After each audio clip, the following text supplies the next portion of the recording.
Superintendent Kirkpatrick, can you just explain to me what's happening right now at this moment here on Tulane's campus? Yes, so at this time we are in partnership with the Police Department of Tulane. This is Tulane's property. They have their own police department, and started well over 24 hours ago.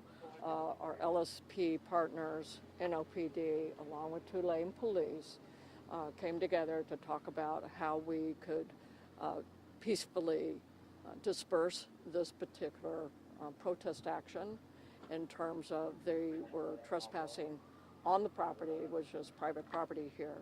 And as you can see, they fortified their situation, and at the request of the president of Tulane, our community and so forth, we supported Tulane Police in partnership, and we are truly a partnership in this.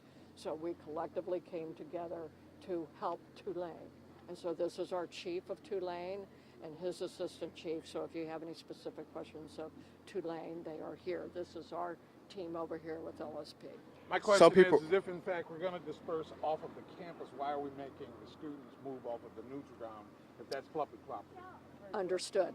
Our independent police monitor also was here and witnessed, and she is going to be the one who's going to address that for you. And so when this portion of our interview time, please be happy to speak with Ms. Simon. She will address that specific issue. Some people are wondering why this took about 2 days to remove these demonstrators. Is there a reason why behind that strategy? Everything is involved in a balance. We wanted people to be able to have voice and yet not create a violation of the law. This is protected property. We wanted to give them an opportunity to peacefully remove themselves and not violate the rights of others as well. And so we wanted to give that room. Do you have a number of how many people were arrested today? The number I was just told is 11. We saw some people being drug off here. Was it 14? You just said 14. Hold on, one at a time. Go ahead. Well, we saw some people being drug off here a second ago. We just spoke to 14. another demonstrator who claimed she was injured. Believed that, I guess I should say that that there may have been some use of force that they felt was unnecessary. How would you respond to that, either whoever wants to? Well, we have cameras all over the place, and so we actively videoed everything. She's bleeding right now. Okay, we are going through, we will look at every single bit of our video footage. We will take all complaints associated with injury. We will look into that. So, but there are so many cameras out here that there will be clearly evidence of one way or the other. Do you have any word of any employees being involved in these demonstrations so far? No. Not that I'm aware of.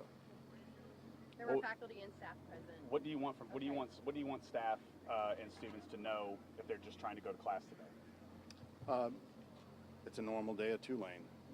We have, Are these halls open again?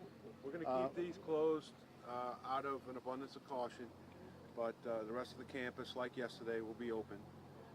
We will send out, once we get everything done that we need to have in place for us to move forward, we'll send out a message to the community and let them know. Back to the number again, we still have that discrepancy. Are we saying It's 14 is what I was just told. I said 11, but I was told 14. We'll get specifics to you later in the day, okay? Later in the morning. Can we hear from state police for just a second? Who's No. our state police person? We don't have a PO, we do not have a spokesperson for state police at this moment, okay? We can try to get that, but we do have Stella that does want to answer that question for you about the neutral ground about the specifically. neutral ground removal of the protesters. So my understanding is that the protesters, from monitoring the scene, I just want to be clear, I'm the independent police monitor for the city of New Orleans. This is the second night that my office has been out here monitoring the protests. We've been out here since 8:30 at night. We observed that the protesters moved from the encampment onto the neutral ground. There was discussion with protesters in advance regarding what is private property, what is public property. That said, the neutral ground is public property.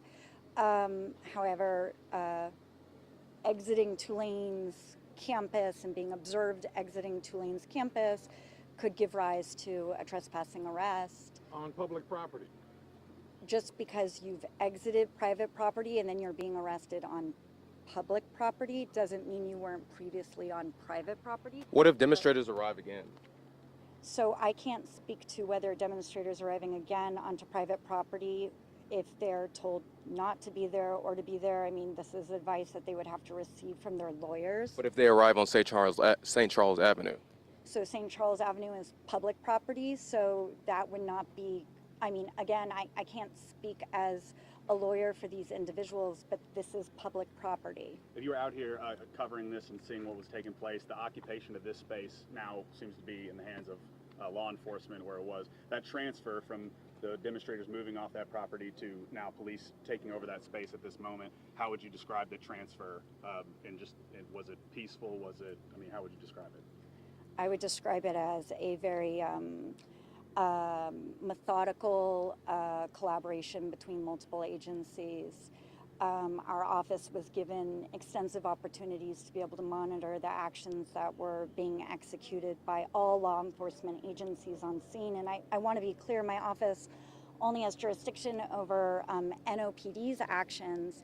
However, we were still given the opportunity to observe the actions taken by all law enforcement agents. We were able to observe the arrests of the protesters who were stationed outside of the encampment, and then we were able to follow the actions that the officers took as they moved down St. Charles in that methodical line that was described earlier, and gave multiple disbursement orders for protesters to leave. That said, there was body cam footage. Our office is not done with our work. We'll be monitoring every step of any investigation that happens. We're hearing allegations from a protester over there. And of course, that we will be looking at every action taken to ensure that it all matches NOPD's policy and to determine what actions were taken by what agencies. And again, if it was taken by NOPD, we're going to be monitoring that investigation. But at this time, we've been given full access to this scene to be able to monitor as we wanted to monitor. Your name and title one more time, please. Stella Cement. I'm the independent police monitor for the city of New Orleans. Thank you very much. All right, we're gonna Thank go you so ahead and much. get back to you now, Olivia. all right, Brandon, we're going to send it back to you, but if you have any questions as you're watching, Brandon, as you just heard, the chief said around 14 people arrested so far. That number is still pending, could be more, so we're waiting on getting official count. But you see over there, that encampment site is now taken over by law enforcement, is being broken down, dismantled, and items are being removed. And I think Leah may have something else to add as we continue our